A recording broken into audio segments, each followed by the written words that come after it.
Hanging out with Chris Janson. I appreciate your time, man. I am so excited for us to play Waitin' on 5, which we're going to do here in a couple of minutes off of the Real Friends album. First and foremost, how are you doing during all of this and the craziness that is 2020? We're going to talk about the beard in a little bit, but just in general, how are you doing? Well, I'm doing good with the beard. Thank you. 34 years in. I'm growing it pretty good. Thanks for that. But I'm doing great. Thank you for asking. I'm here at home, and you know what? I try to find enjoyment in everything that I do anyway. So, you got to find peace. You got to find some enjoyment. It's actually given me a lot of great time to write songs for a new album, which I'm steadfast working on. Actually, just had a big song meeting last night via phone call with the label, and going to get started on that in production and producing that here in the next month or so. I would assume probably in the next few weeks. And otherwise, doing great. We've done several virtual shows, which have been actually very good. This Zoom thing and doing the online thing. It's interesting. We all FaceTime, right, for years, but we never think about how you can utilize it in such different capacities. So it's actually been pretty good. And I miss my fans and I miss touring, of course. I think like probably a lot of people. I think it'll come back though, and when it does, it'll be very steadfast and awesome. But for now, I mean, it is what it is, and so you got to find ways to be productive, and that's what we're doing. So it's been pretty awesome. Good to hear it. Let's talk about Waitin' on 5 because, the show that we do, it's called Coop's Rockin Saturday Night. We are all about the party. You've been working hard all week long. It's time to let loose. It's time to have fun. And, it follows on the heels of Done, which is a great song, obviously very personal to you and your wife and your family. And you go from that. And it's one of the things that I love so much about you because you can do something like Drunk Girl, which is such a serious and such an amazing song. But you can do Buy Me a Boat and you can do Waitin' on 5. And it's such a cool vibe. Talk to me about this song and why you picked it to go on the album, what it means to you. Well, I appreciate that, man. You know what? It's exactly what you just said it was. It's a fun song. It makes you feel good, which is something that I think that, frankly, I, in my opinion, I think the world needed right now. So, we want to feel good. We're kind of ready to get into a new year. We're almost there. And also on the other hand of that, it's, for instance, in coordination with the video. So like my father's in it, who's the car guy, my father-in-law's in it, who's the farmer, and all the people who are I guess you would say playing the part. They're not really playing the part. They're actually those people, like the construction guy and the lady who's the welder and the woman in the cafe and that kind of thing. They're all real people. So it's for the 9 to 5 people, which is in America, man, and in the world, that's the majority. That's the majority of people. So I wanted to write something to celebrate that.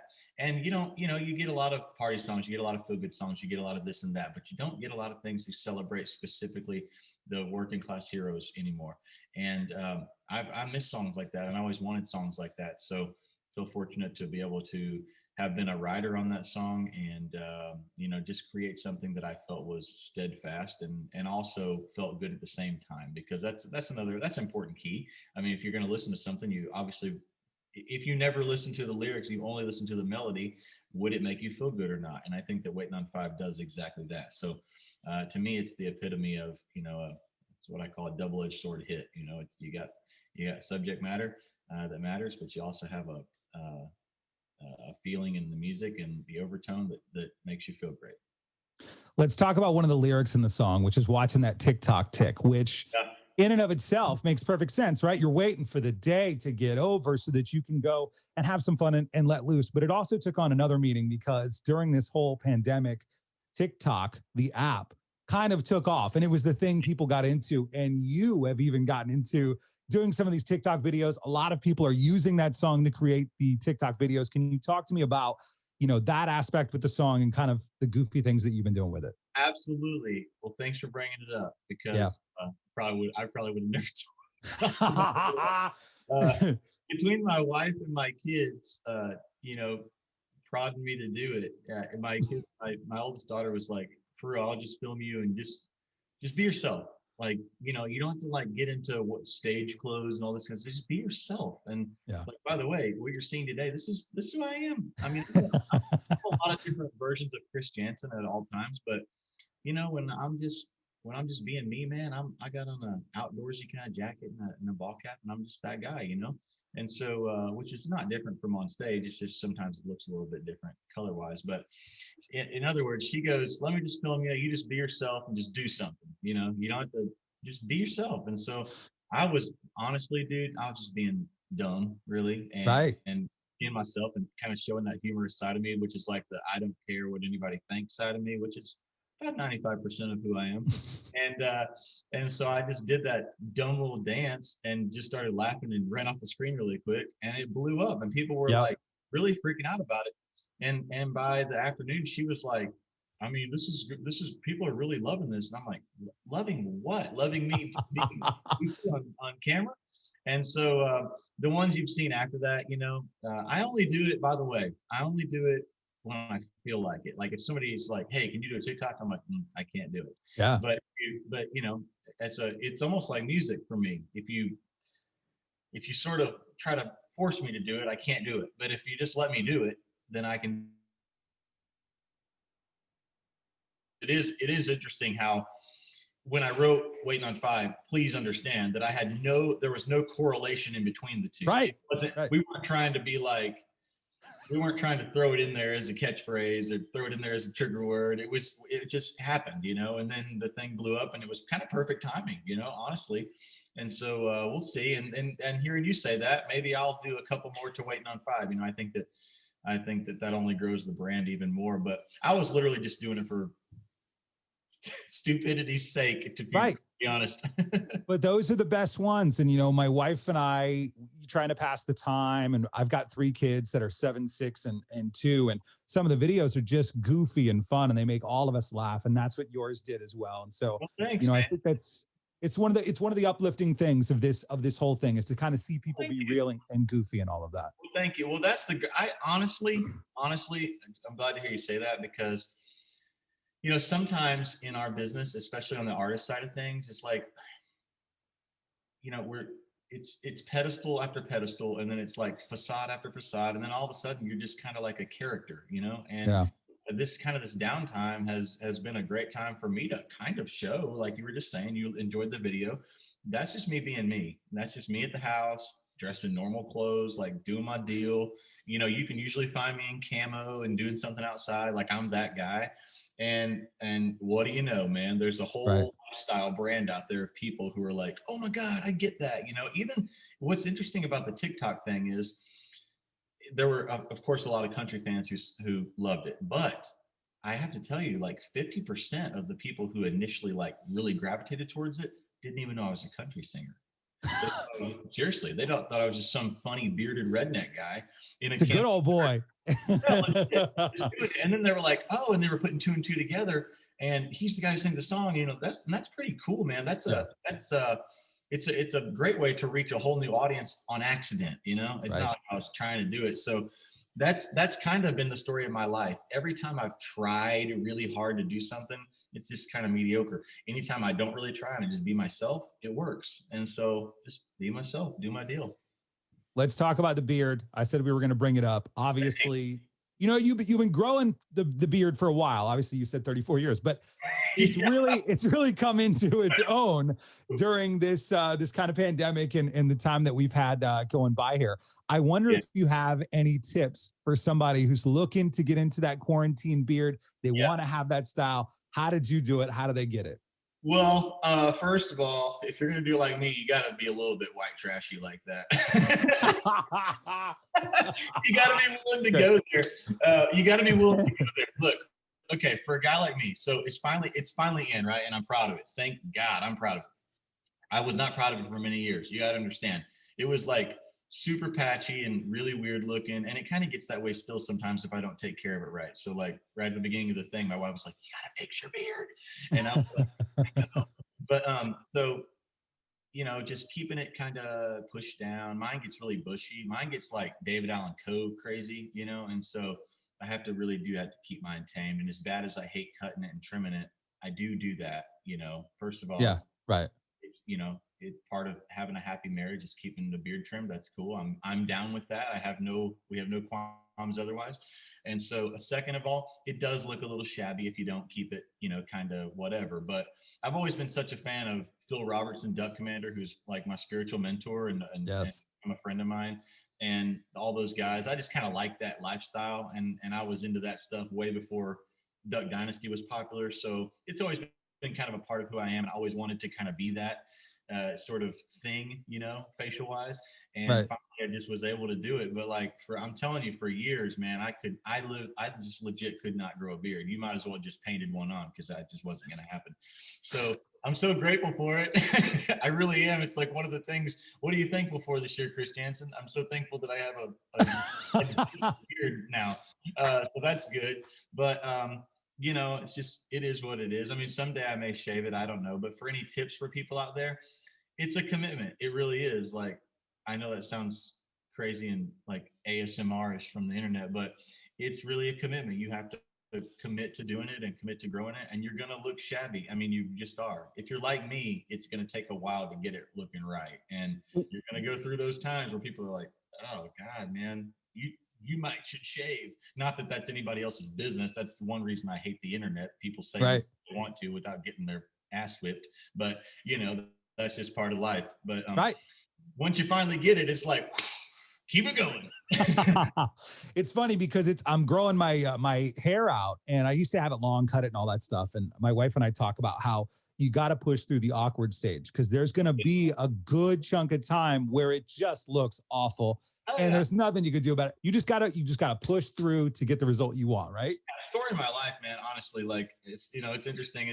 It's almost like if you take a picture of yourself, you know, you got these. You have pictures. Everybody watching this and listening to this has pictures of themselves they wish they had never taken, and when they took them, they thought, "Man, I look really great," and even maybe like, right? You know what I'm talking about. You know, right. And so, right. And so you got those, man, and I got so many of those, like in my artist career, like, you know, even since having success for the last couple of years in a big ways, like I still got pictures out there that I'm like, yeah, God. But I'm finally, you know, it's, you know, just live and learn, man. That's just humanity. It's life, and it just is the way it is. And I think that on a positive note, on a positive spin, especially with beards or just with anything in life, one thing that I encourage people to do for real, you know, my wife, she says a lot, and other people have kind of said it too over the years, like, Chris, you really just don't really care what people think, huh? And even though I do, because I am a human, and that's human nature to care a little bit what people think, about 95% of me really doesn't. And I don't mean that in a cocky way. I just mean that in a very, I take a great sense of pride in it, and I encourage others to do the same, because the minute that you kind of quit paying attention to what others think about you, how you look physically, how you appear, however you perform, whatever you do in life, you just be a lot happier. I mean, if you find that internal happiness, which I have greatly, it's like, man, does life get any better than that? Pretty much anything can hit you straight in the face, and you can take it on the chin, you know? So I'm grateful for that. You know, I've seen the highest of the highs and the lowest of the lows and the meatiest of the mediums, and I've had people say the meanest things in life, and I've had them say the nicest things in life, as most people have, but they're just too afraid to talk about it. So I just just take it and move on, man. I'm proud of who I am when I wake up. I love who I am. I like who I am. I like the way that I look. I always have, always will. And if you knew my dad, you would know that like I was kind of raised that way. So just naturally, it's just a part of who I am, you know, and just never think I'm better than anybody else. Just try to be me. It's hard enough to be yourself when you wake up in the morning, man. Right. Well, it's self-awareness, and you're absolutely right. If you can have self-awareness and pride in that self-awareness, life's a lot better. Yeah, for sure. No, it totally is. And so that's kind of how, that's like the biggest piece of advice I could give somebody trying to get in the beard game, because so many people get awkward about it. You know, it's just like music. I don't know if I should do it. Oh, I don't know. Well, if you really question it that much, maybe you shouldn't. I don't know. Right. But if you want it, go for it. Heck yeah, man, you go full force, even if it looks like crap. It's going to look like crap for a while. You might as well just get used to it. And it may never look good. You know what I mean? But absolutely, it's all relative to opinion's sake, man. So you just believe in yourself and be happy. And if it makes you happy, do it. I want to talk about this article I was reading the other day as I was prepping for, our hang today, and it was with Kix Brooks, and I want to make sure I get this right. But he was asking you about in the beginning, right before Truck Yeah hit, and Tim McGraw took that song, and you were talking about how you were writing like 4 or 5 songs a day when you first got married, because the quote that I have here is you needed to make immediate money. Yeah. Obviously you did that, and that was accomplished. But I wonder how going through that, maybe what from that you take with you today when you're putting together this new album, when you're working on, when you're putting together a song like Done, and kind of what you learned from that process and how you've grown. Well, thanks for that. By the way, I want to say on the record here in front of everybody, this is one of my favorite interviews I've ever done. Your questions are great. Thank you for being prepared, and thank you for making it comfortable for the artist. I appreciate that. Thank you. That you don't get that everywhere, so thank you. I appreciate it. Yeah, man. So coming from the Truck Yeah days to now, and that's a great question, by the way. First of all, the first thing I would say in reference to making my own albums and putting my own things together, is that the songs have to, we were just talking about this morning on the way to get coffee. The songs have to continuously get better. And that may not be, I don't mean that like, oh, what does Coop think about this next song? No, I mean like, what do I think about this next song? Because if it's a half as, if it's 50% as good for me, it may be 100% good for you or whoever else. So the songs have to continuously get better. You have to continue to write those, and it's a whole process, and it's not easy, and it's a lot of pressure to do that and try to beat the last thing. Always, it's like like a stacking. People call it stepping stones. I call it stacking stones, and you're just constantly climbing that ladder. The beautiful thing about when Truck Yeah happened is, yes, I needed immediate money, and I was willing to write anything pretty much to get it. The 2 great things is I love Truck Yeah, but I thought it was a total joke. Honestly, I really did. I thought nobody would ever cut that or listen to that or anything. And that's the one song that my wife said that's a smash hit. And Tim's, the girl who finds Tim's songs and is a big part of his process, Missy, she thought it was a big hit. And then of course McGraw thought it was a big hit, and it was, thankfully. But I just had a different approach back then, that I sometimes have to dig back into that mindset to try to bring into the new school, because as you garner more success, you sometimes you get a little bit more relaxed. Back then I was different in the way that, like I said, it was not a desperate thing, but it was like a desperate thing. Like, right. I have to make this happen, and I put my mind to it.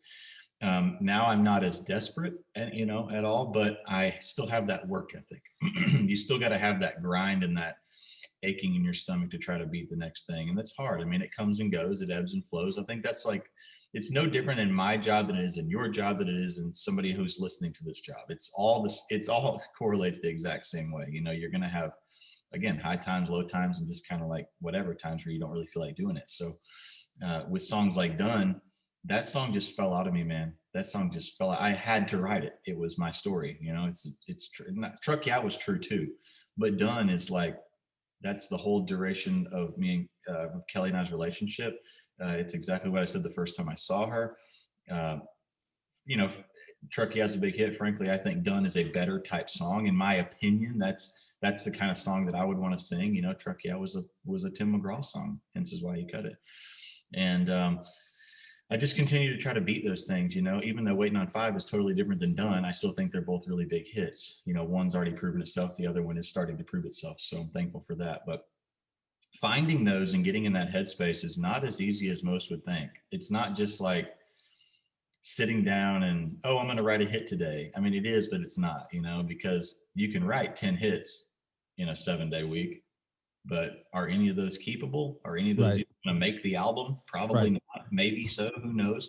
My wife had a great point last night in the car. We were driving this long drive, and she's like, you write 50,000 and you keep 5, which is true.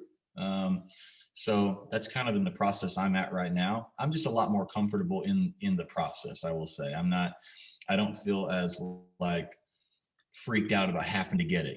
When Truck Yeah happened, man, I had to put food on the table, money in the bank, and we didn't have any. And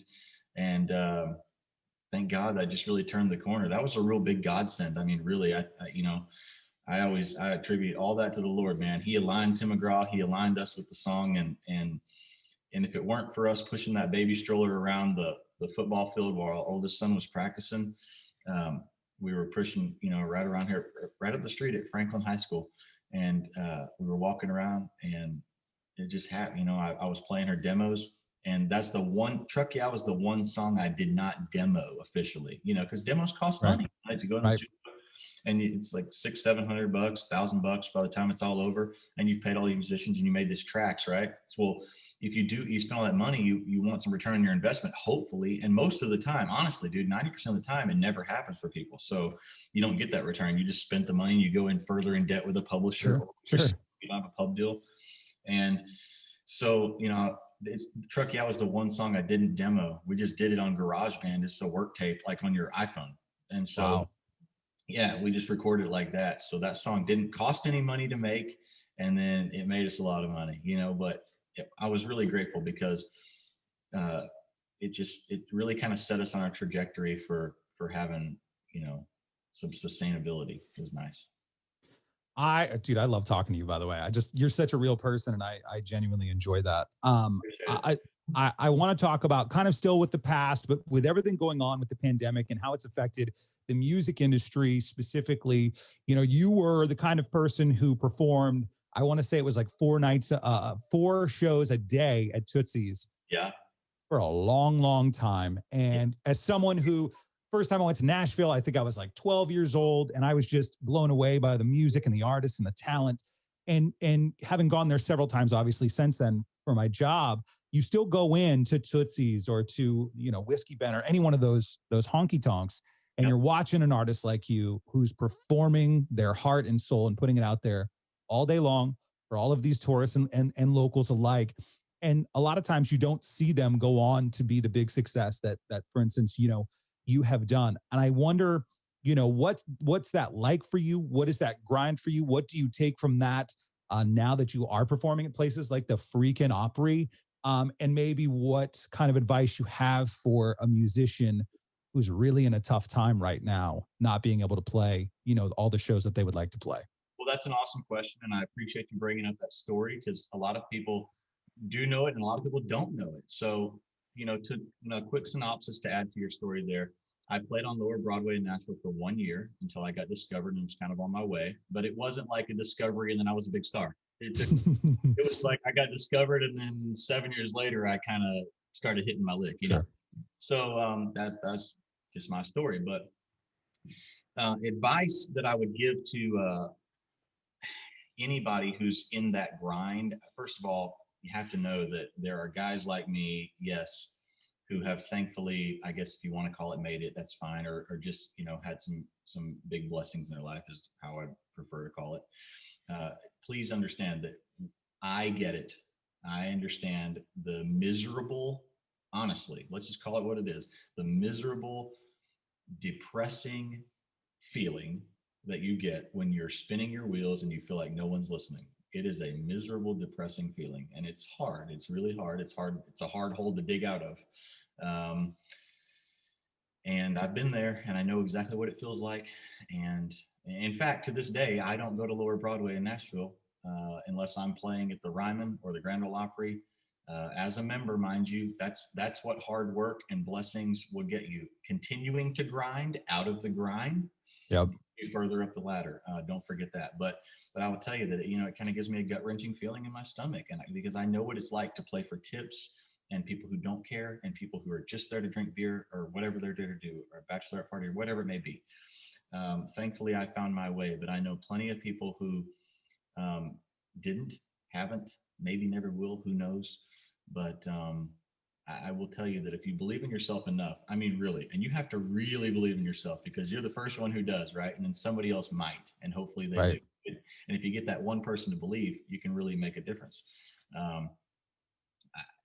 It's hard to say what everybody says. Oh, just, keep fighting the good fight, man. Oh, just keep doing what you're doing, because nobody wants to hear that, by the way. Nobody wants to hear what you're doing. That's honestly, if we're calling a spade, and you agree with this, that's the pacifist way of saying, yeah, we don't really like it, but keep doing what you're doing. Right. Or we don't really like it. We're just going to pretend we like it for 5 minutes kind of thing. BS, man. That's so BS. But trust me when I tell you, that never quits. That never goes away. No matter how big you get, no matter how much success you get, you're always going to have somebody going, oh yeah, sure. Just keep doing what you're doing. Just keep writing songs, keep doing what you're doing, blah, blah, blah, And so I always try to be real with people, but try to give them the real inspiration, man. If you want it bad enough, it can happen. Trust me, from a trailer park kid like myself, it can happen. You can come from nothing and make something out of nothing. You can make a mountain out of a molehill. But I came up with that struggle, man. I lived in my car. I know what it feels like. Doesn't feel very good. It's a grind. It's a feeling. It's a constant feeling when you're down on Lower Broadway or wherever you're at in the world, doing that bar scene kind of thing. It's a feeling of like non-accomplishment all the time, but semi-accomplishment because you moved to town and you're fulfilling a dream, or however you want to call it. But it's really just put in the time and the effort, and hopefully the right person hears, sees, or takes charge, and tries to help you out. The difference in my journey, aside of what other people have today, is, people that I think are on that level of playability or success or whatever you want to call that in the bar scene, what they have now that I didn't have when I was coming up, even 10, 15 years ago or whatever it was. I didn't have the luxury of social media and things like that. So they have such a free platform to build their brands.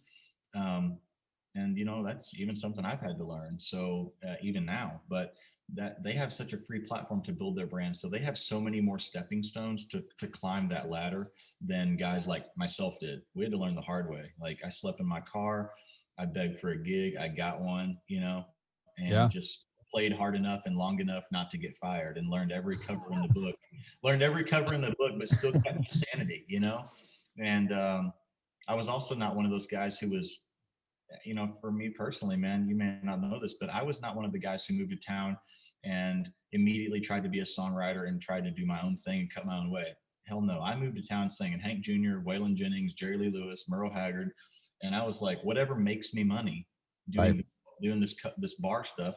People, they don't want to hear my stuff. They're not hits. They want to hear covers that are hits that they know. They want to come here, drink, party, and put money in my tip jar. So whatever made money in my tip jar is what I did. And that's always kind of been my mentality. And so it's even my mentality now, having success of my own and having my own hits. And now I rarely play anybody else's music. It's like, I may play one cover in a show, but it's because I really want to do it. Right. And then that's the luxury of finding your own path. But everybody has a different journey. You have to work hard and pray hard and keep your nose to the grindstone, and quit if you feel like quitting, but don't ever quit if you have a little glimmer of hope. And play family tradition about 30 times a day if that's what they want. Absolutely. I mean, who wouldn't anyway? You know what I mean? I agree. Agreed. Who wouldn't anyway? So I just wrote this song. It's funny. I just wrote this song called "Hank the Hell Out of the Honky Tonk," and I'm hoping it's going to make the new album. But anyway, it kind of talks about those kind of things and sort of a tip of the hat to where I came from and how I grew up. So that's pretty cool, and how I came up. And I say grew up because I moved to Nashville when I was a kid. I mean, I still feel like a kid, but I was legitimately a kid, underage. I was like several years underage of drinking age. So it's pretty crazy to do that, and everybody's got their own journey, but just, don't give up if you really feel it. But if you have any subtle feelings that you may be better at something else, try it. Who knows? I love it, Chris. We're going to do one fun thing. It's going to be called Beer or Not, obviously in celebration of Waitin on 5 and waiting to get to that 6er. So there's some really weird craft beer names. And I'm going to give you 5 names. You got to tell me whether it's a real beer name or whether it's made up, which, by the way, the ones that are made up on this list, my wife came up with. So you can give her credit to that. All right. Yeah, great. Here we go. Number 1, Audrey Hopburn. Audrey Hopburn. Not real. That's a real one. Is it really? Yeah, it is. It's out of like Minnesota or something like that. All right, number 2, Sloshy Snowman. Sloshy Snowman. No, real. My wife made that one up. Yeah. All right. Honestly, can be frankly honest, I legitimately thought the first one was fake. I honestly kind of thought that one was real. Second one was real. I know, right? All right. That means my wife's good. Number 3, the yellow snow Pilsner. Yellow snow Pilsner. That's real. That one's real too. Yeah, it's out of Michigan. Yeah. Number 4, Drunkosaurus Rex. Drunkosaurus Rex. No. No, that one's fake. You're Yep. killing it, man. Killing it. One more. Here we go. Number 5. I'm a beer guy. My favorite one in this list. Number 5, Hauling Oats. Hauling Oats. That's Yeah, real. that's a beer. Look at that, man. Hey, I had. We got these. Thank you so much.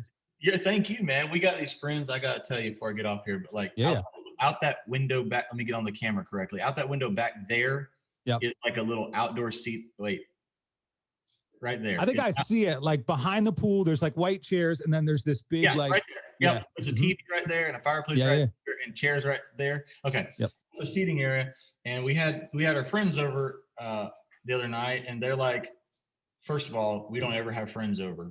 Let me just say that we're like not those people. We're not frenzy, hangy outies. Right. Okay. But and then on top of the pandemic, it's like it's weird, right? So you always be careful who you invite over, but they're doctors, so you know they're healthy. So they were over, and dude likes craft beer. I come to find out, and so I don't really at all. I don't drink it. And anyway, we have a whole fridge full because they came from like tour shows and things, right? And so anyway, we have them in there, and he was looking through there, and he's like, wow, this is a whole bunch of things. And turns out there were like 6 or 7 different kinds in there. So by the end of the night, there were like 6 or 7 or 8 or 10 random cans out there. They were all like Snoopy Dog and Happy Hops and all this kind of weird stuff. But it's interesting how that kind of took off. I'm a cigar nut. I like cigars and stuff. And so I can understand people who like I can appreciate the craft brewery type. I totally can, because I appreciate like craft cigars and things like that, and I'm super into that. So I can understand, and I have a whole cooler full of it out here because I got a lot of friends who like to drink beer. So it's like, just makes good sense. You're a Mountain Dew guy, right? Because I think every time I've hung out with you, it's been Mountain Dew. Yeah. Yeah, I'm actually out right now, which has been a miserable last couple of days around the house here. I'm not gonna lie. I bet. That's been good. I like, I like pumpkin spice lattes. I like, I drink a lot of water. I mean, I drink eccentric things too, though, man. I like weird drinks. Sometimes I like pomegranate drinks of any sort and shape. Yesterday, I was in Florida yesterday, and I found one of my favorite ones. I like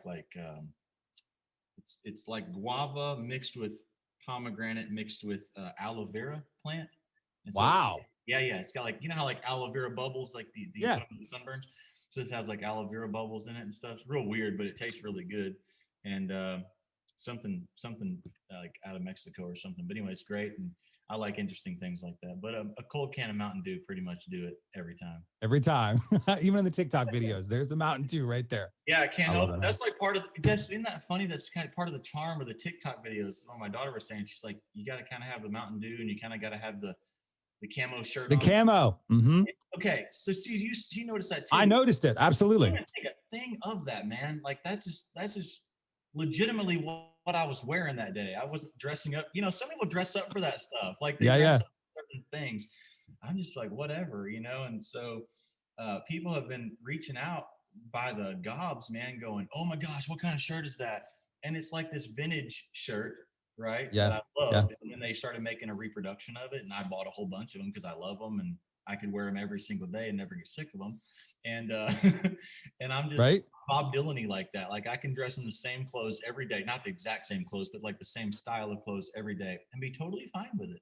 Sure. Absolutely. Makes it everything. Shopping is a lot easier, right? Because you just get the one thing, you're good to go. You can literally click on Amazon here and eBay here, and it's like, boom, they're at your house. I love it. Pro shops, dude. By the way, I'm a Bass Pro guy. And so, dude, I told Johnny, the owner of Bass Pro, when we started working together, I was like, man, this was a great move for both of us, because I was already like a top tier client. I was already already there all the time anyway. So that's great. This is perfect. I love it. Chris, thanks so much, man. I appreciate your time. I appreciate your authenticity. It really is, it's a breath of fresh air. And I genuinely mean that from the bottom of my heart. I'm excited to play Waitin' on 5.